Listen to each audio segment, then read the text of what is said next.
शुक्रिया अदा करता हूं कि आपने पिछले विधानसभा के चुनाव में मजलिस इत्तेहादुल मुस्लिमीन के उम्मीदवार को 42,000 वोट देकर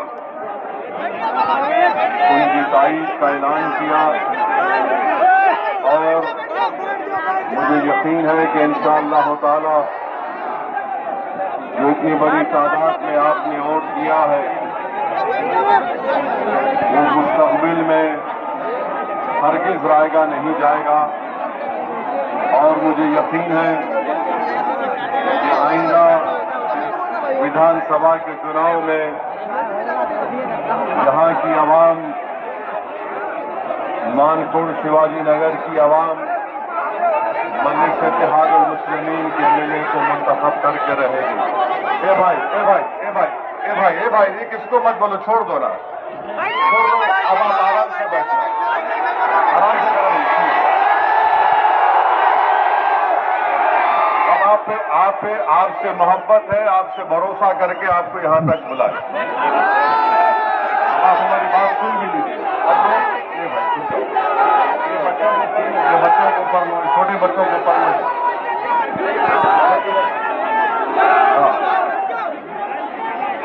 अभी आप सुनिए हमारी बात को।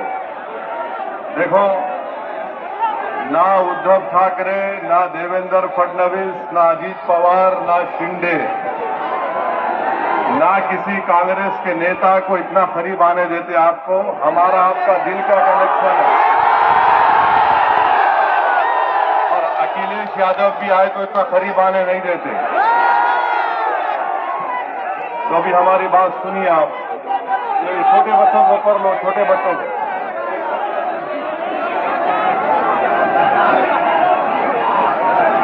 मेरे अजीज दोस्तों और बुजुर्गों,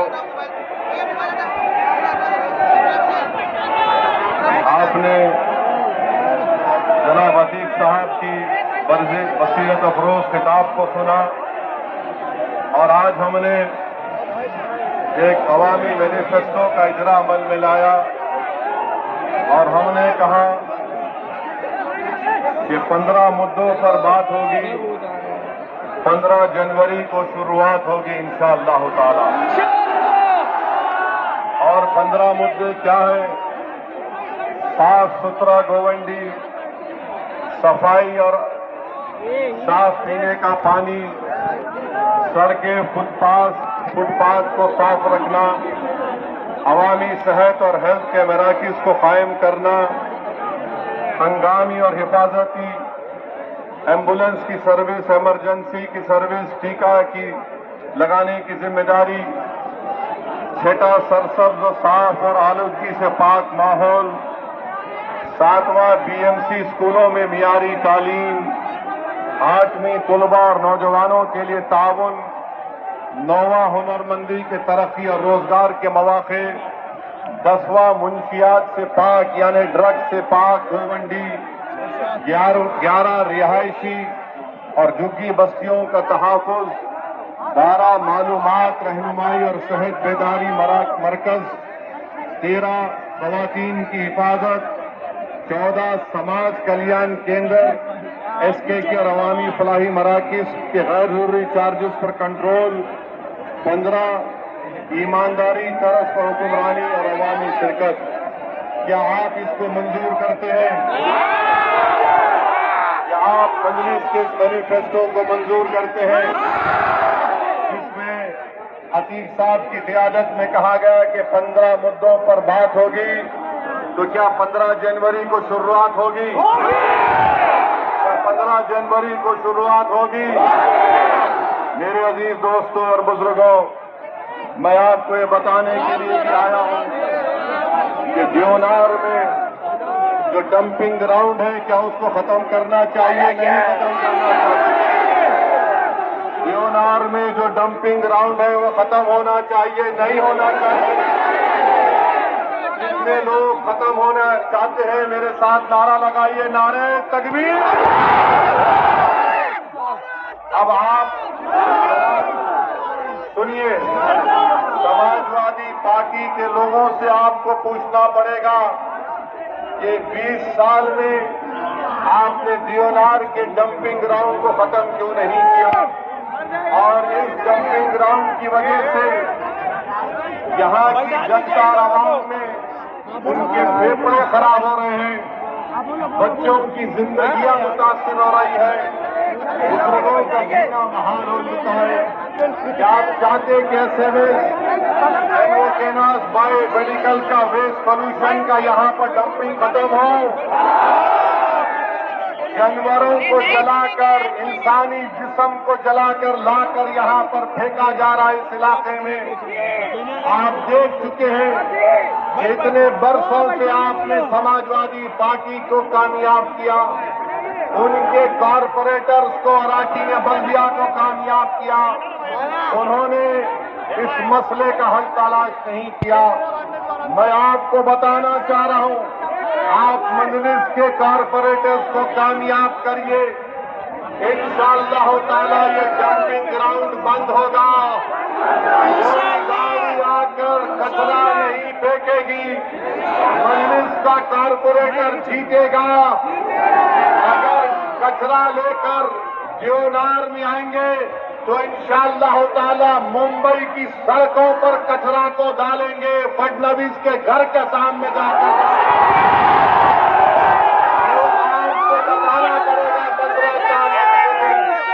अस्पताल नहीं है, अस्पताल है तो डॉक्टर नहीं है, प्राइवेट अस्पतालों में जाकर गरीबों पर बोझ बन जाता है। 15 तारीख के दिन मजलिस के कॉरपोरेटर्स को कामयाब करिए, इंशाअल्लाह ताला अस्पताल बनेगा। अब सेहत खराब होगी तो फडणवीस की और अबू आसिम की सेहत खराब होगी, जिस्मानी नहीं सियासी सेहत खराब होगी। मेरे भाई बैठने के लिए बोलिए, बैठने के लिए बोलिए।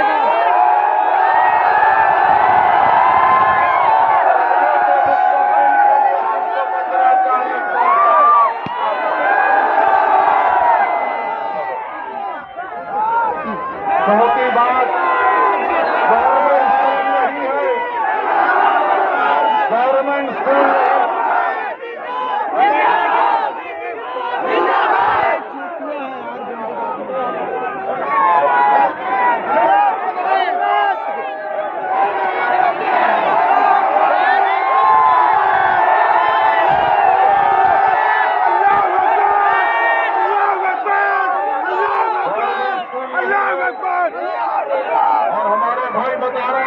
वार्ड नंबर 135 में बैगनवाड़ी में जाना पड़ता है, शिवाजी नगर जाना पड़ता है। एक भी BMC का स्कूल वार्ड नंबर 135 में नहीं है और महीना 900 रुपये खर्च करना पड़ता है। मैं आपसे वादा कर रहा हूँ, आप वार्ड नंबर 135 से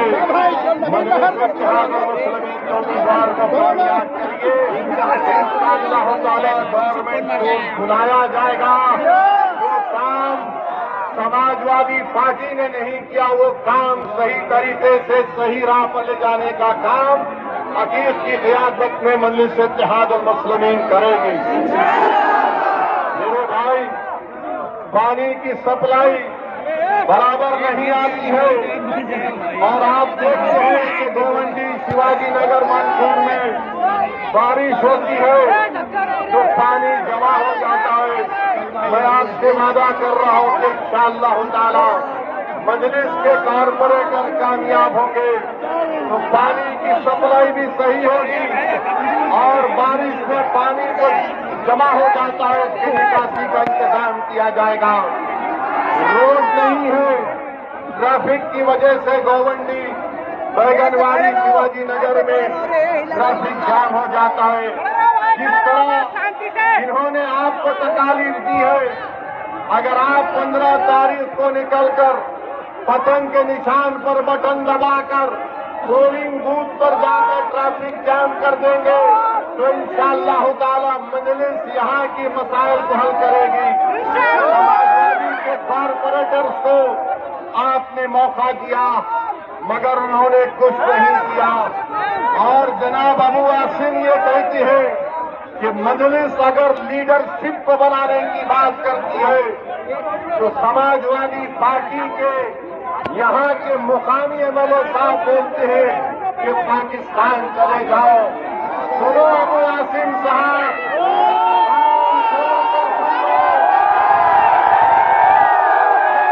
अल्लाह सदुद्दीन अवैसी को जिंदा रखेगा। इंशाअल्लाह ताला न पाकिस्तान जाएंगे न भारत को कमजोर होने देंगे और भारत को मजबूत बनाने के लिए भारत की सबसे मजलूम अगर कोई अकलियत है तो मुसलमान है, किसी से नाइंसाफी की जाती है तो मुसलमान है, किसी के बच्चे स्कूल में नहीं पढ़ते तो मुसलमानों के बच्चे स्कूल में नहीं पढ़ते, किसी को अगर हुकूमत के जुल्म का शिकार होना पड़ता है तो मुसलमान होता है। आप कान खोलकर सुन लो, मुसलमानों की सियासी लीडरशिप बढ़ेगी इंशाअल्लाह। ये संविधान मुझे इस बात की इजाजत देता है। अब अबू आसिम साहब और अखिलेश यादव जानते हैं कि जिस दिन मुस्लिम अक़लियत की सियासी लीडरशिप बनेगी इनकी दुकान खत्म हो जाएगी, दुकान बंद करेंगे। जो तुम खून चूसते हो हमारा और आवाम का कोई फायदा नहीं करते। मेरे अजीज दोस्तों और बुजुर्गों, मैं आपको बताना चाह रहा हूं कि गोवंडी से अगर ड्रग्स का खात्मा करना है तो 15 तारीख को पठानकोट देना है। अगर गोवंडी शिवाजी नगर मानसून के घरों को बचाना है स्लम रीडेवलपमेंट के नाम पर तो बटन के निशान पर आपको बटन दबाना पड़ेगा।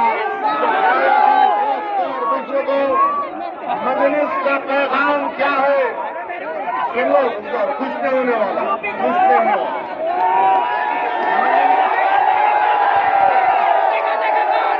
मजलिस का पैगाम इनफरादियत नहीं है, इंडिविजुअल नहीं है। मजलिस ये नहीं कहती कि एक शख्स को देखो, मजलिस कहती है को देखो। कलेक्टिव की बात, कलेक्टिव रेस्पॉन्सिबिलिटी की बात मजलिस इत्तेहादुल मुस्लिमीन करती है। समाजवादी बोलती है एक शख्स को दो। मैं क्या चाहता हूं कि मजलिस के प्लेटफॉर्म पर एक नहीं बल्कि 100 की तादाद में आपके दुआ वोटों से जमीनी सतह से आपका लीडर पैदा हो जाए। ये काम में आपको ताउन करना है मेरे भाई, लीडरशिप को बनाना है जो आपकी आवाज में बात करेगा, जो आपके तकालीफ और मसाइल को बयान करेगा। और फिर जनाब अबू आसिम साहब ने इसी जगह पर एक प्रोग्राम किया और कहा 30 साल बेमिसाल, कहा था 30 साल बेमिसाल कहा था। अब मेरा जवाब अबू आसिम साहब आपके लिए है कि 20 साल गोवंडी बेहाल, जुर्म की रात लंबी, गुर्बत, तंगी और कचरे के पहाड़, ये अबू आसिम का कमाल। 30 साल बेमिसाल, 20 साल कभी भाई सुनिए, कभी चलकर फिरते भी आप, कभी आंख से देखते यहाँ की बदहाली को, कभी तुमने देवनार के जंपिंग ग्राउंड के बारे में बात की, कभी ड्रग्स के मसले पर तुमने देखा कि कैसे हल किया जाए। मैं जिम्मेदारी के साथ कह रहा हूँ, मैं यहाँ पर बैठकर मजलिस के इन तमाम 8 उम्मीदवारों की तकारीर को सुन रहा था। मैं आपको जिम्मेदारी के साथ बता रहा हूँ कि बहुत लंबे अरसे के बाद मैंने ऐसे काबिल उम्मीदवारों को देखा है। आपसे गुजारिश है, दरमंदाना की है कि आप इन 8 उम्मीदवारों को बटन के निशान पर बटन दबाकर इस विधानसभा राज्य के वार्ड की तरक्की के लिए आपको कामयाब और कामरान करना है। और आप जानते हैं मेरे भाई कि देवेंद्र फडणवीस बार बार बोलते हैं चोर है, ट्रिपल इंजन की सरकार है। मुंबई कंपाउंड में 2 साल लग गए रोड को बनाने के लिए। अरे फडणवीस साहब, ये कौन सा तुम्हारा ट्रिपल इंजन की सरकार है? दोस्तों और बुजुर्गों, ये बुनियादी मसाइल है और इंशाअल्लाह ताला आप मजलिस के उम्मीदवारों को कामयाब करिए। मुझे यकीन है कि इंशाअल्लाह ताला ये उम्मीदवार आपके काम करवाएंगे और हम इनके पीछे रहकर इनको पूरा इनके ऊपर नजर रखेंगे कि वो किस तरीके से काम कर रहे हैं या नहीं कर रहे हैं। और जो लोग ये समझ रहे हैं कि 42,000 को अतीफ को हासिल हुए, ये गलती से हासिल हो गए। अबू आसिम साहब, मैं आपको बता रहा हूं, हमसे थोड़ी को ऊंचाई हो गई। अगर असदुद्दीन ओवैसी रोडों पर चल रहा था,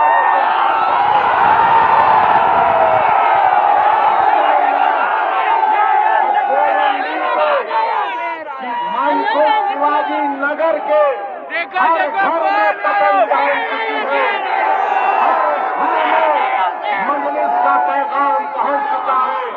मेरे भाई, एक सियासतदान के लिए आपने 20 साल उसको वोट दिया। बताओ 20 साल में ये बर्बादी कर दी गई है आपके इलाके में। अगर आप इंसाफ चाहते हैं तो मैं नौजवानों से अपील कर रहा हूं कि आप मजलिस इत्तेहाद मुस्लिमीन को देकर कामयाब और कामराब करिए। और दूसरी बात यह है कि अभी हम सुन रहे हैं, मेरे भाई सुनो, थोड़ी देर, आई लव यू।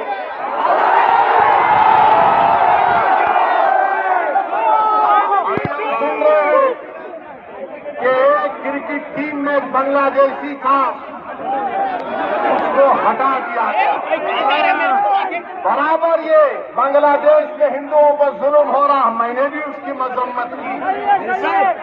मगर ये तो बताओ मोदी जी, अगर बांग्लादेश में किसी की मॉब लिंचिंग होती है तो आपको गुस्सा आता है, मगर महाराष्ट्र के जलगांव में जिस बच्चे को मारा गया था उसके ऊपर आपको गुस्सा क्यों नहीं आता मोदी जी?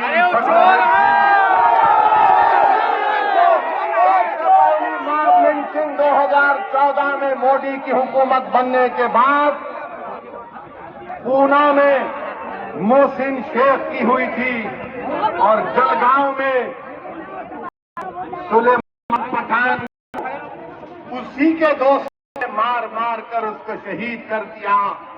अगर बांग्लादेश में कोई हिंदू मरता है, खंडन करते हैं, मारने वालों को जालिम कहते हैं। मारने वाले जिन्होंने जलगांव में सुलेमान पठान को कहा वो भी जालिम है, उनका भी कंडेमनेशन होना चाहिए। बांग्लादेश हो या भारत हो, इंसान की जिंदगी इंसान होती है, हिंदू की भी जिंदगी होती है, मुसलमान की भी जिंदगी होती है। और हम पूरे बीजेपी वाले आज टीवी पर बाजा बजा रहे, हमने एक प्लेयर को वापिस कर दिया। अरे सुनो, तुम क्या सबको बेवकूफ बनाना चाहते हो? सुनो, एक क्रिकेट प्लेयर को निकाल दिया, पूरे बीजेपी वाले बोल रहे ये हमारे इत्तेहाद की कामयाबी हुई है। सुनो भारत की जनता, खासतौर से भारत और महाराष्ट्र के हमारे हिंदू भाई बहनों से कह रहा हूं, तुम एक क्रिकेट प्लेयर के कैंसलेशन पर तुम मिठाई बांट रहे हो तो नरेंद्र मोदी से पूछो। इस साल मोदी ने बांग्लादेश को 120 करोड़ रुपए दिए नहीं दिए? बताओ मेरे को। 120 करोड़ रुपए, 120 करोड़ ग्रांट और एड में दिए। 1160 मेगावाट की एनर्जी भारत से बांग्लादेश को जाती है। और सुनो हमारे हिंदू भाई बहनों, मोदी ने 10 साल में बांग्लादेश को लेटर ऑफ क्रेडिट कितना दिया?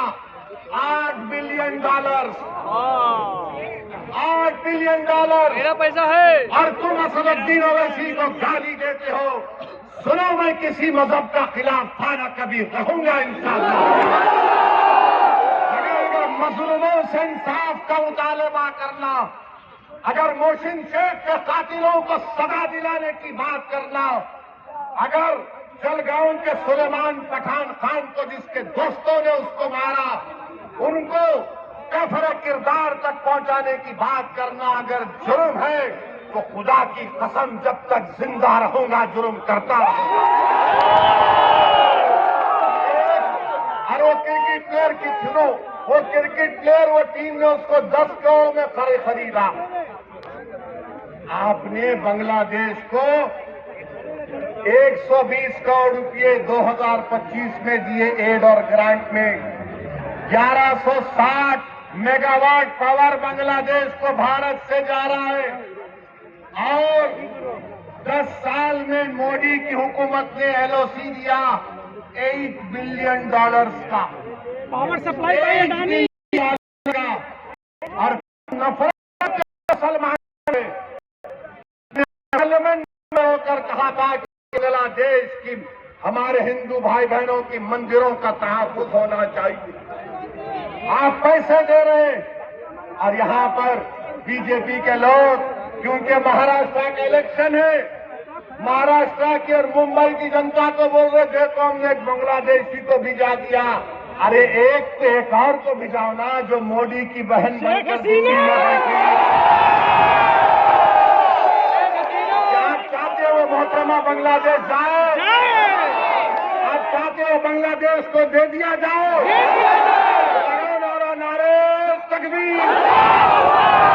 मोदी जी सुनो, ये आवाज आ रही है, लेके जाओ।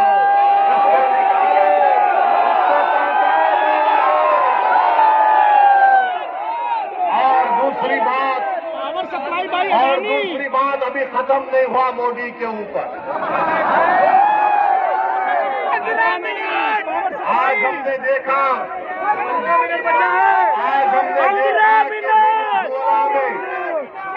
वेनेजुएला में ट्रंप ने अपनी फौज को भिजाकर वहां के एक जमहूरी तौर पर मुंतखब-शुदा सदर को एक मुल्क से, उसी के मुल्क से उठाकर अमेरिका लेकर चले गए। नरेंद्र मोदी जी, अमित शाह, देवेंद्र फडणवीस, जब ट्रंप अपनी फौज को भेजा